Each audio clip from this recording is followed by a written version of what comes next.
dia! Bom dia! Feliz semana! Feliz semana! Bom dia, Beth! Bom dia, professora. Te dar um abraço. Gostando da senhora? Também gosto muito da senhora. Feliz semana para a senhora, viu? Obrigada. Feliz semana. Feliz semana! Bom dia. Bom dia! Bom dia, você de casa. Também quero mandar um abraço, um grande beijo a toda a minha família lá no Paraná, em Guaratuba. E aos meus netinhos, eu amo vocês. A vovó está com saudades, mas estou bem. Muito bem. A senhora está certa. A gente tem que mandar beijo e abraço para quem a gente ama, não é não? Muito bem. Quer dizer que a senhora é de Guaratuba. Guaratuba. A senhora está aqui já há quanto tempo na escola? Um mês hoje. Um mês hoje. Vamos comemorar, né? Dia de festa de alegria. E como é que está sendo para a senhora estar aqui na Escola de Profetas? Está sendo uma bênção, irmã. É. Uma bênção, muito. Conhecer a todos, estudar todos os dias, aprendendo muito. Deus tem nos abençoado muito. Amém. E para quem não sabe aí de casa, a irmã Beth, ela é costureira. De mão bem preparada, né? Deus te abençoado. Por isso que ela é toda chique assim, toda lady, né? É porque ela é costureira. Costureira tem esse porte assim, né? De gente chique, né?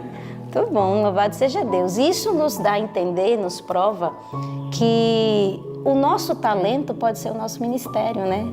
Sim. Pensa quantas pessoas serão auxiliadas. Eu só lembro de Dorcas, né? Dorcas tinha as mãos hábeis, né? Não sabia falar tão bem, mas sabia fazer um trabalho bem feito com as mãos e ela auxiliava tanta gente. E pensa, a senhora vai ser como Dorcas aí, por esse mundão afora, né? Ajudando Amém. pessoas, para a glória de Deus. Vamos orar então? Vamos agradecer a Deus e pedir a bênção dele para este culto? Querido e bondoso Pai, esteja aqui, Senhor, conosco. Esteja durante essa semana que se inicia, ó Pai, e com todos aqueles que estão assistindo.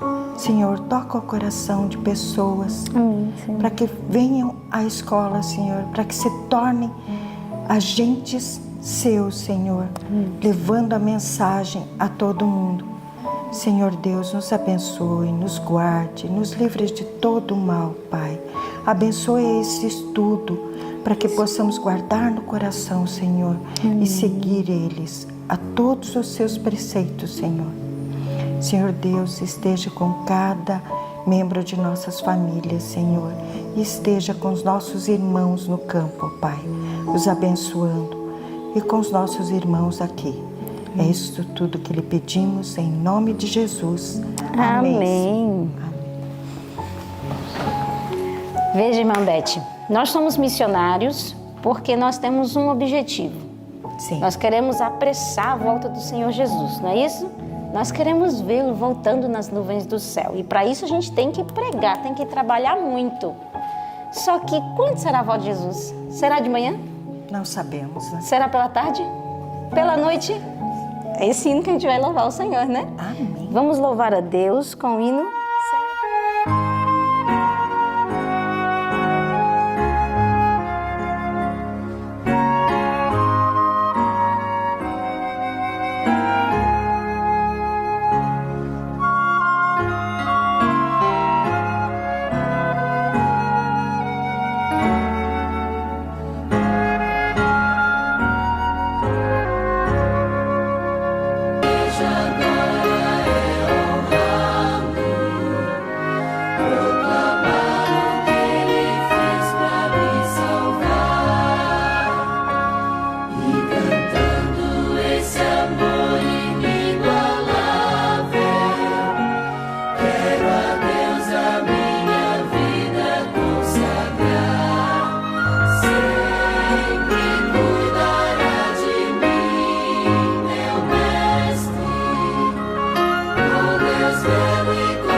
Aleluia, amém, não? Amém, que seja em breve. Que seja em breve, em nome do Senhor. Amém. E já que nós estamos aí entrando numa nova semana, nós não sabemos o que há de acontecer, mas o Senhor Deus está à frente dessa nova semana, né? E Ele com toda certeza tem bênçãos reservadas para mim e para você. E nós também temos grandes desafios, não? Sim. A senhora gosta de desafio? Muitos. Olha aí. Então, já que a senhora está aqui há um mês, a senhora já aprendeu os versos desse mês que passou, não é isso? E agora, um novo desafio surge, a senhora aprendeu um novo verso. Vamos aprender um novo verso? Vocês querem? Sim ou não? Sim. E você de casa quer? Queira, porque os desafios nos fazem crescer. E nós vamos aprender um novo texto. Qual o texto dessa semana? 1 Pedro 5, 5. Ó, muito bem. Então vamos falar no 3, 1 Pedro 5, 5. 1, 2, 3. 1 Pedro 5, 5. Semelhantemente, vós, jovens, sede sujeitos aos anciãos, e sede todos sujeitos uns aos outros, e revestivos de humildade, porque Deus resiste aos soberbos, mas dá graça aos humildes. 1 Pedro 5, 5. 1 Pedro 5, 5. Semelhantemente, vós, jovens, sede sujeitos aos anciãos, e sede todos sujeitos uns aos outros, e revestivos de humildade, porque Deus resiste aos soberbos, mas dá graça aos humildes. 1 Pedro 5, 5. 1 Pedro 5, 5.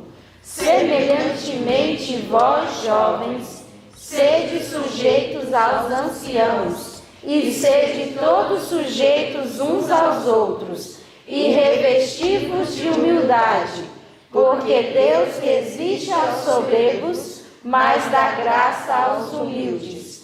1 Pedro 5, 5. Que preciosa lição nós temos nesse verso, né? Sim. Que preciosa lição. Que o Senhor Deus nos ajude, né? A sermos submissos e sujeitos às autoridades. Amém. Muito bem. Qual é a parte que a senhora mais gosta no culto? Da pregação. Sim. Eu também, porque a gente aprende muito, né? Como é bom poder abrir a palavra do Senhor e ouvir a voz dele e saber a vontade do Senhor, né? Que esses momentos sejam bem especiais para o seu coração. Que Deus te abençoe. Bom dia para vocês. Bom dia. Bendito seja o nome do Senhor, porque estamos juntos outra vez. Como tem sido esses dias de estudo para você? Como tem sido as oportunidades que Deus tem dado para aprender tantas coisas? Lá se foram 5 livros da Bíblia inteiros. Nesse momento nós já estamos numa parte tão profunda do Patriarcas e Profetas, faltando muito pouco para terminar. Mas daqui uns dias já entramos em Profetas e Reis. Você tem aproveitado a chance de fazer as mudanças necessárias que o Senhor Deus tem indicado ao abrir conosco todos os dias a palavra? Irmãos, eu tenho estado pensando em algumas coisas que têm ficado em meu coração nesses dias que estamos passando de forma mundial, e eu queria comentar com você sobre isso agora. Eu tenho certeza absoluta que o Senhor Deus está chacoalhando a humanidade, está fazendo o povo, o mundo, parar para meditar e pensar no que está acontecendo. Aonde estão as vozes gritando e pedindo para Jesus para ele voltar? Lá no livro de Apocalipse, o Senhor Deus disse com clareza que não faria justiça ao Senhor, aos seus filhos, aqueles que clamam dia e noite por Ele. Quem é o povo que está clamando dia e noite, pedindo: Senhor, vem resolver o problema, vem resolver a dificuldade nessa terra? Quem é esse povo? É você que está clamando? Estamos centrados pedindo a Deus que Deus, na sua misericórdia, ajude o povo, ajude o mundo. A vida de Moisés foi marcada por isso, num pedido constante pela vida dos outros. Toda vez que se fala a respeito da vida de Moisés, nós vemos alguém centrado no cuidado pelo levantamento do reino de Deus no coração das pessoas, em luta pelos seres humanos. Nós estamos hoje do capítulo 30 de Deuteronômio em diante. Eu queria comentar com você, relembrando, que é Moisés falando detalhe após detalhe num dia que o Senhor Deus o levanta para trabalhar e no trabalho que nos últimos 40 anos o Senhor Deus tinha feito Moisés levantar, hoje era um dia diferente para a história de Moisés. Eu quero pincelar alguns detalhes com você antes de entrar no relato que o Senhor Deus deu para a senhora White, mas lá no livro Patriarcas e Profetas, mas que é o capítulo 43, mas antes disso eu quero comentar com vocês as promessas de redenção de Deus no capítulo 30. No capítulo 30, o Senhor Deus faz uma promessa para o povo. Não são promessas humanas, não são seres humanos falando que hoje pensam e amanhã mudam de ideia.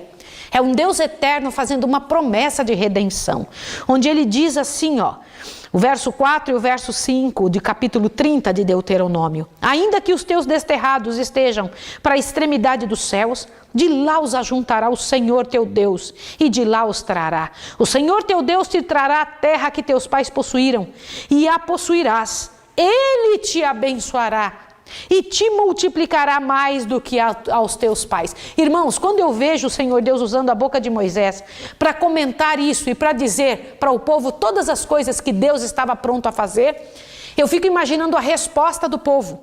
Eu não sei se vocês já perceberam que na ação de Deus é sempre Deus primeiro. O Senhor Deus não exige primeiro ele faz. Ele primeiro veio Adão, depois ele comentou sobre a exigência. Ele, quando chegou para a mulher adúltera, ele disse: eu também não te condeno, vai e não peques mais. Nos 10 mandamentos ele diz: eu sou o Senhor teu Deus, que te tirei da terra do Egito, da casa da servidão. Por isso não terás outros deuses diante de mim. A primeira parte sempre foi a de Deus.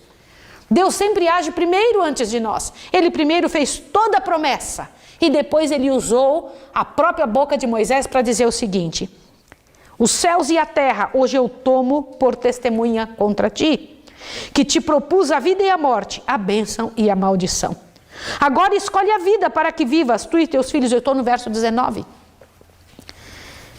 Você entende que o Senhor Deus estava dizendo: eu fiz tudo o que eu podia, mas essa parte eu não posso fazer por você. Você vai ter que escolher. Eu estou colocando na tua frente a bênção e a maldição. O que significa isso? Não é só passar por uns problemas. Eu estou colocando na tua frente, meu filho, a vida e a morte. Escolhe o que você vai querer. Essa era a única parte que Deus não podia fazer. E ele ainda disse: agora escolhe a vida. E ele ainda dá um conselho: para que vivas, tu e teus filhos. Escolhe a vida. E o que é a vida que Deus estava dizendo?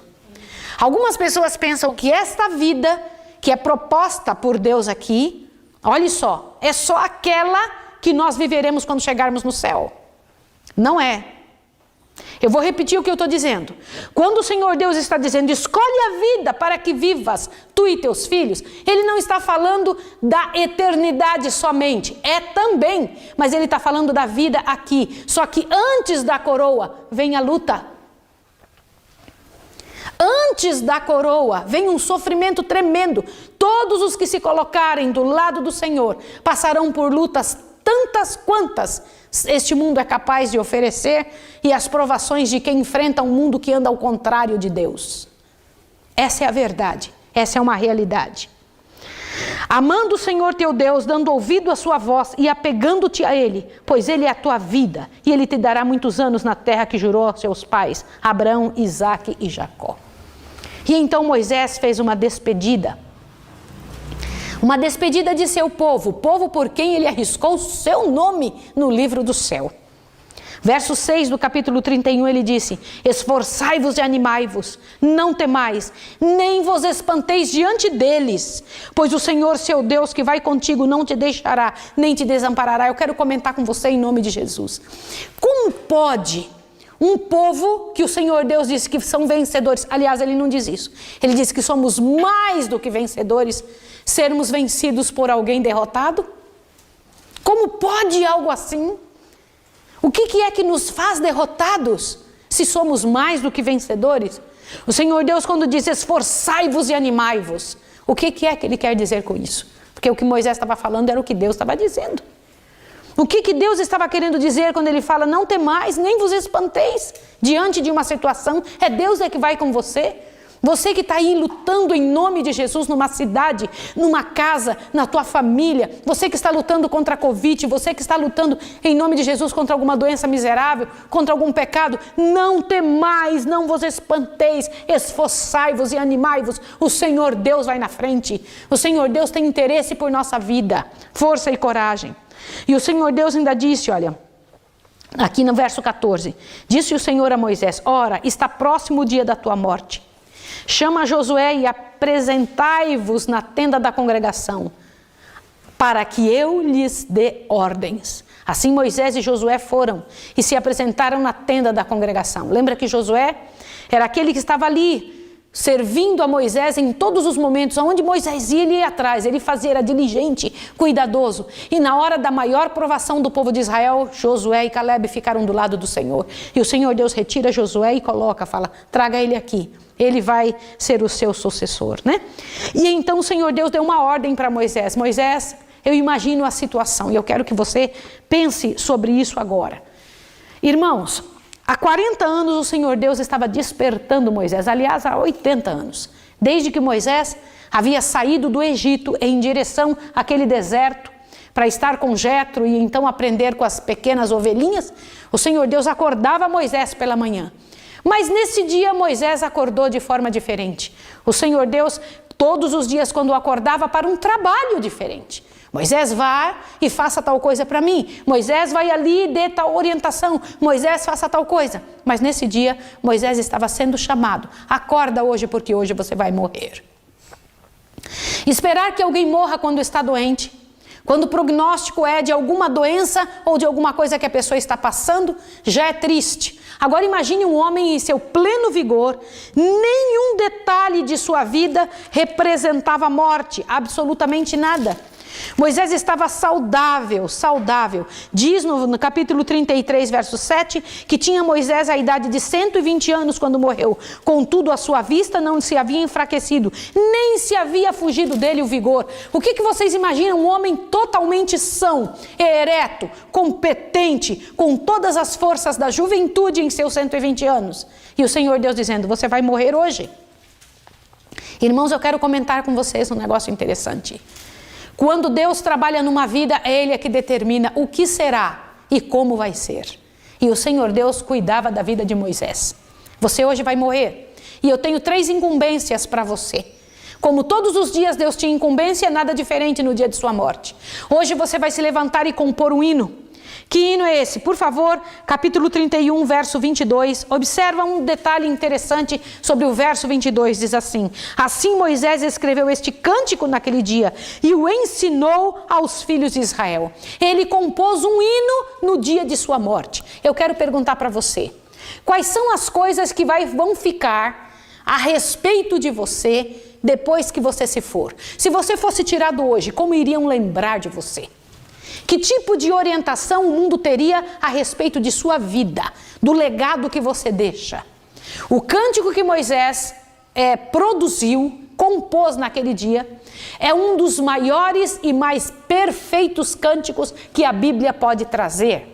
Um cântico de uma experiência da história dele como povo, da história dele como representante do povo, e é aquele que nós vamos ter que cantar ao chegar diante do céu. Olha que coisa interessante. E ainda pediu ao Senhor Deus pediu que ele relembrasse e fizesse a leitura da lei novamente diante do povo. Observe aqui no capítulo 31, verso 9.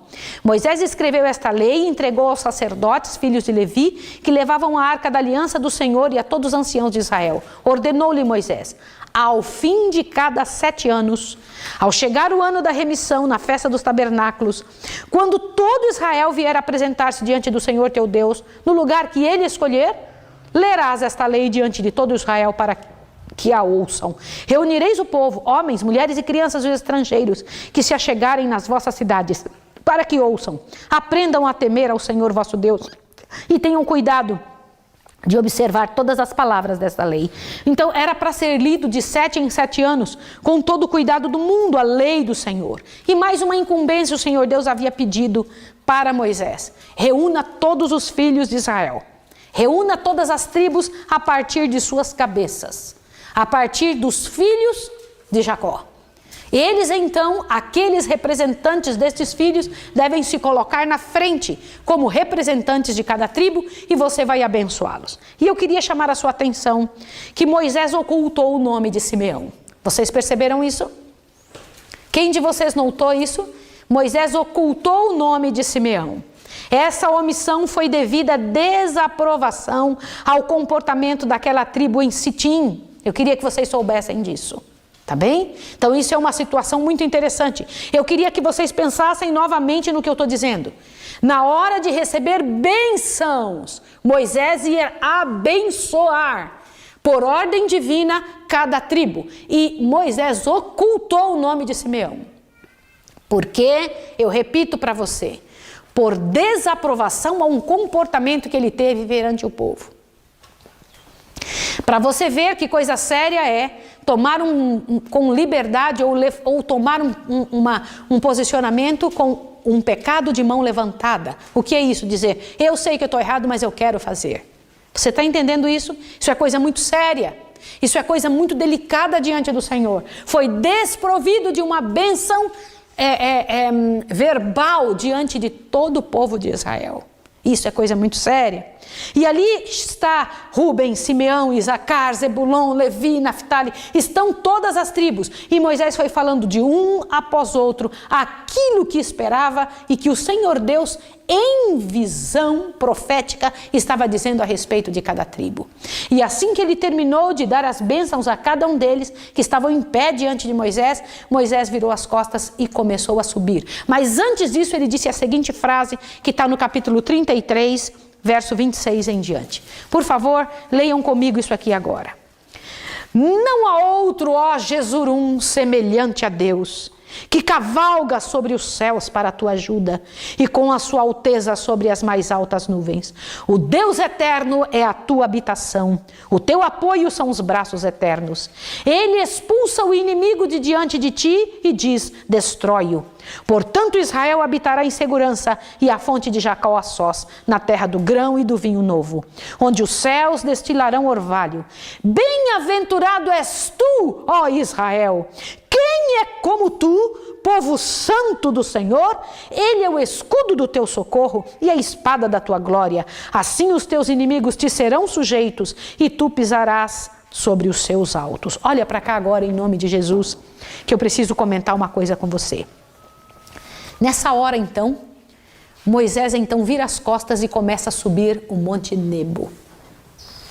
Lá está ele subindo em direção ao Pisga. E quando ele está subindo, o povo de Israel olhando, cada um seguiu para seus lugares, porque estavam acostumados a ver Moisés subir o monte. E sabiam que ele então dali desceria, porque assim tinha sido nos últimos 40 anos. Só que dessa vez um mistério rodeava essa subida de Moisés. Como nunca na história da vida de Moisés, ele estava subindo para algo misterioso, como diz aqui. Para algo que nunca ele tinha passado na vida.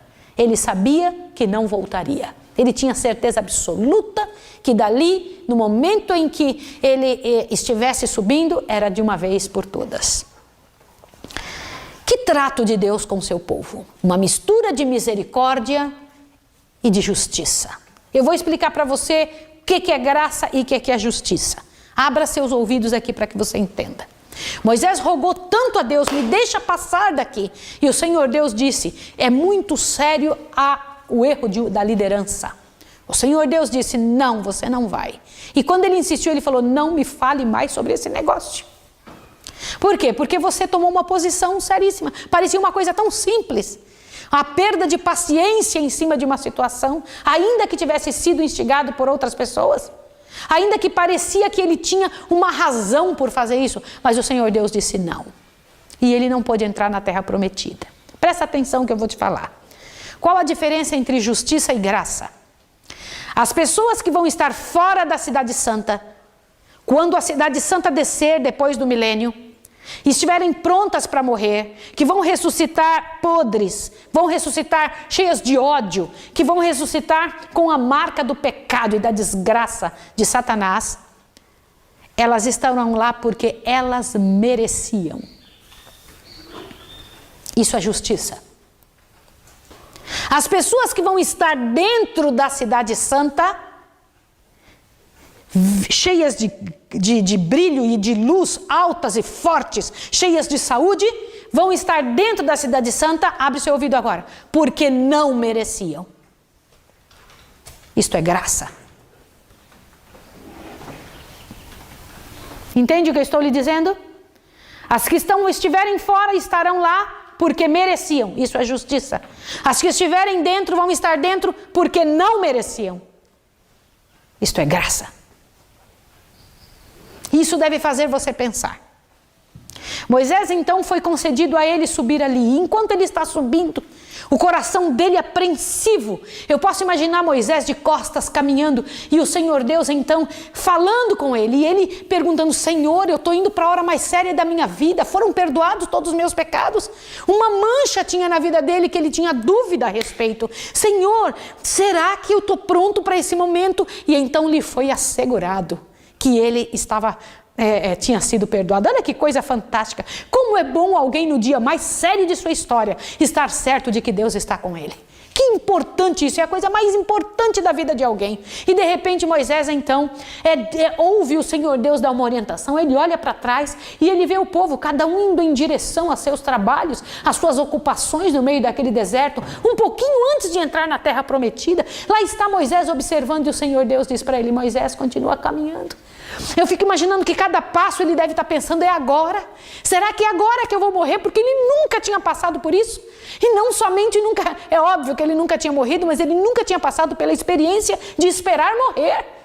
Moisés tinha passado por tantas experiências difíceis, por guerras inclusive, por ataques de todas as formas, mas ele agora tinha certeza, tinha vindo da boca do próprio Deus: você vai morrer hoje, sobe porque vai ser em cima do monte. E eu imagino cada passo que ele dá em direção a este em cima do monte, como deve ter sido para ele.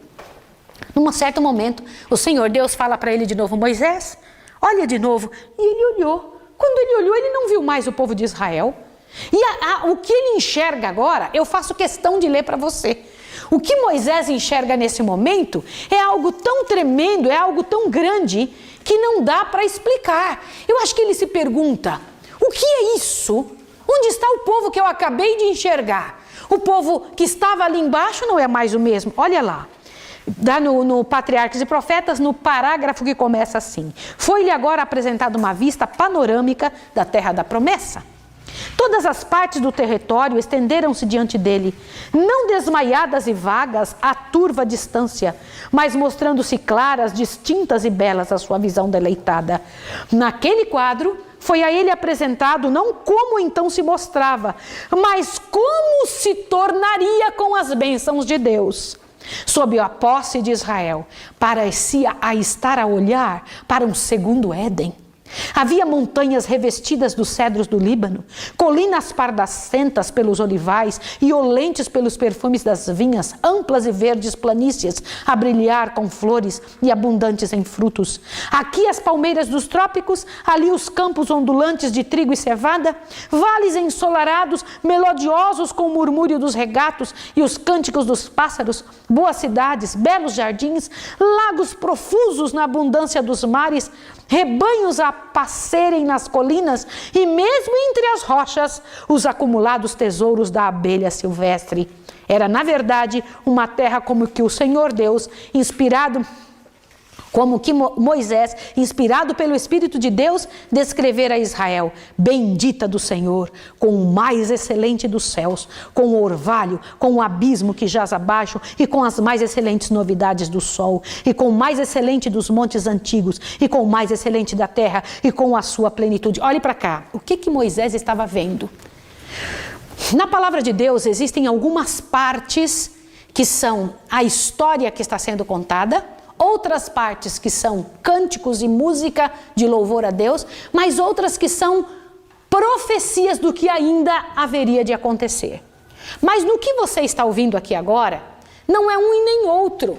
Não é a história do que o povo estava vivendo.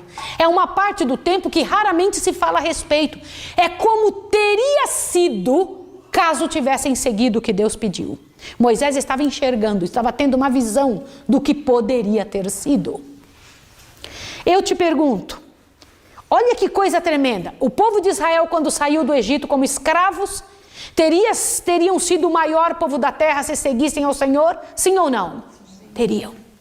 Teriam feito no deserto uma linda cidade, um local tremendo de bonito. Ali, há abelha silvestre e flores de todos os tipos. No deserto? É isso que Deus disse a Moisés que haveria de ter acontecido, que teria acontecido. O Senhor Deus diz que eles teriam se tornado o maior povo da terra se tivessem ouvido o que o Senhor Deus pediu. Deixa eu comentar uma coisa com você. Como poderia ter sido sua vida se você tivesse seguido o que o Senhor Deus pediu desde o início? Você entende que o Senhor Deus tem desejo e tem ainda de fazer de seu povo o maior povo na terra? Da sua família a melhor família na terra, como testemunho de todas as outras? Dos seus filhos, os melhores filhos da terra? Alguma coisa que impede que isso aconteça tem que ser detectado rapidamente para ser tirado, porque o desejo de Deus é que seu povo se transforme numa bênção, mas ao invés disso, o povo de Israel se colocou a murmurar, não deu importância às bênçãos que o Senhor Deus tinha dado de forma gratuita. O povo aceitava a invasão das misérias e dos pecados de fora. O povo aceitava com alegria o sofrimento de Satanás e não aceitava que o Senhor Deus tocasse sobre eles. E eu imagino Moisés olhando tudo aquilo e dizendo: nossa, que glória, que coisa bonita. E o Senhor Deus dizendo: sobe, Moisés, sobe mais um pouco. E Moisés caminhando um pouco mais. Quando Moisés continuou caminhando, o Senhor Deus olha outra vez. E quando ele olhou agora, ele tinha uma terceira visão sobre o seu rosto. Não era mais a primeira visão do povo andando, não era a visão do que poderia ter sido. Agora essa terceira visão era como o povo iria estar após a sua morte. Sabe o que Moisés viu? Ele viu o povo entregue à idolatria. Ele viu o povo com uma capa de cristianismo, sendo realmente aquilo que Jesus encontrou quando veio a esta terra. Ele viu Jesus pequenininho. Viu Jesus sendo criado na aldeia de Nazaré. Viu o Senhor Jesus como foi tratado pelo povo por quem ele tinha orado. Um povo duro, ruim. E viu então Jesus sendo maltratado, crucificado. Mas ele viu uma coisa que eu me impressiono, que toda vez que eu leio isso, eu fico com um coração tremendo de como deve ter sido isso para Moisés. Moisés viu todas as cenas e chorou junto com a cena que ele viu, que ele percebeu. E ao chorar ali, o Senhor Deus dá para ele uma pontinha das surpresas que Deus tem para quem lhe é fiel. Moisés enxergou que ele seria um dos que abriria as portas do céu para Jesus voltar, para entrar de novo no céu depois de sua ressurreição. Isso eu fico pensando como deve ter sido para a cabeça de Moisés. Sabendo que ia morrer naquele dia, falando: então eu vou estar no céu. Quando Jesus entrar ali, é isso que vai acontecer. Ele seria um dos que abririam a porta do céu, pode imaginar isso. E ele viu isso quanto tempo antes? 1500 anos antes. 1500 anos antes de acontecer o fato, ele viu. Isso me enche o coração. E o Senhor Deus então fala: agora Moisés, continua subindo, você tem um trabalho para hoje, você tem uma responsabilidade nesse dia. E então Moisés, depois de ter visto isso, eu imagino ele subindo, glorificando ao Senhor. Que morte tremenda! E o Senhor Deus aqui comenta que como guerreiro cansado, deita-se para repousar. Que frase tremenda! Como guerreiro cansado, deita-se para repousar. Vocês sabem que não tinha um ser humano ali, né? Mas tinha os anjos do mal e os anjos de Deus. Os anjos que seguiram e cuidaram da vida de Moisés permaneceram ali na tumba. Eu quero comentar uma coisa com vocês sobre isso. Nas mortes humanas nesta terra, o anjo que nos acompanha é sempre o último a sair do local onde alguém é enterrado. Na verdade, ele é o primeiro a chegar quando acontece a união de dois gametas. A pessoa nem sabe ainda que está grávida. E um anjo do céu já é mandado do céu para a terra para cuidar daquele bebezinho em formação. Mas também é o último a sair. Quando então vamos e depositamos nossos seres queridos na tumba da morte, pensamos que somos os últimos a estar ali com aquela pessoa. Não é isso não. O último é o anjo de Deus, que fica ali observando aquela pessoa que é depositada no solo da morte. Eu me lembro da ocasião em que enterramos meu pai. Eu estou indo com a minha mãe aqui, abraçada com a minha mãe, depois de meu pai ter sido enterrado e os meus irmãos. Quando eu olho para trás, eu vejo o meu irmão mais velho, era o último lá parado, olhando aquele lugar. Só ficou ele, olhando o túmulo do meu pai. Mas meu irmão não foi o último. Um anjo do Senhor ainda esteve ali, e após todos saírem, ele volta em direção ao pai e diz: fiz como me mandaste. E entrega aquele testamento da vida daquela pessoa, porque os anjos escrevem o que acontece conosco para nos defender. Entrega então aquele testamento dizendo: esta vida se acabou. Agora imagine a cena.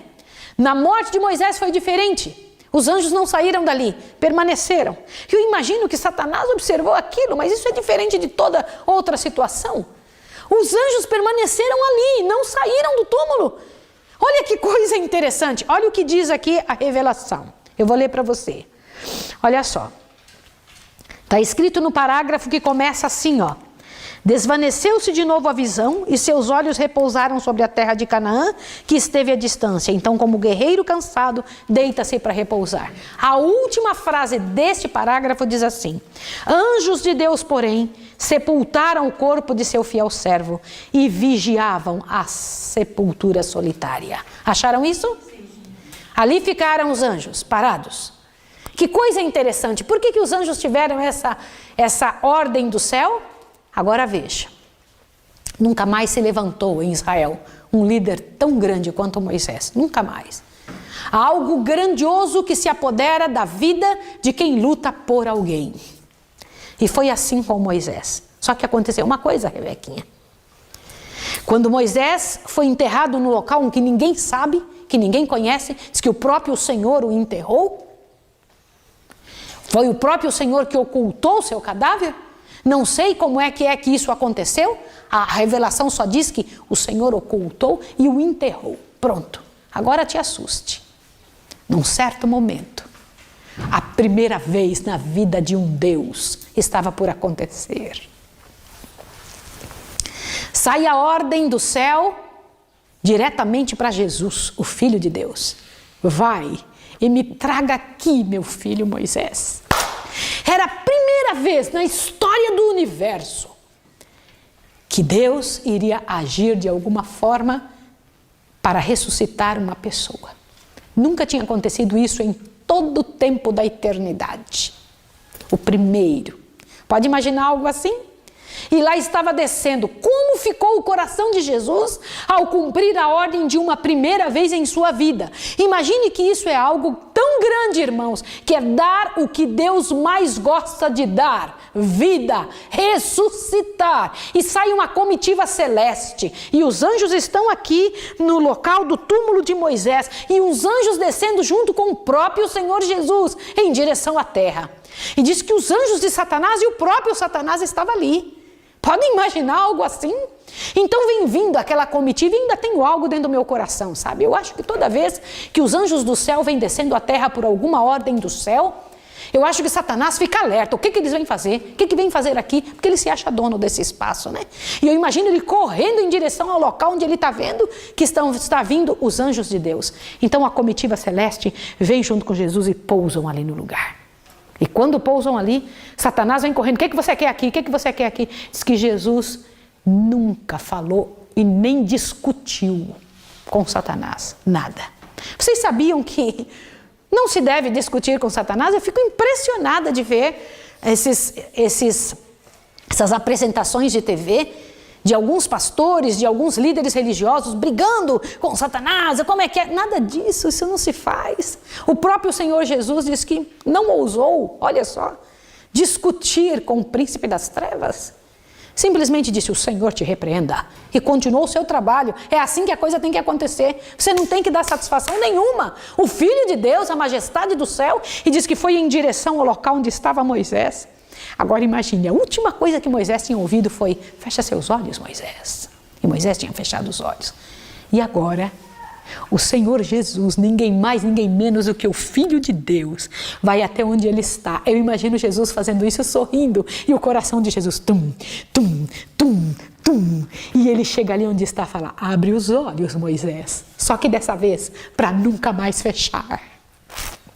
E Moisés abre os olhos e vem glorificado. Quando eu leio isso, eu tomo um susto, irmãos. Eu imagino Moisés levantando do túmulo, glorificado. O que significa isso?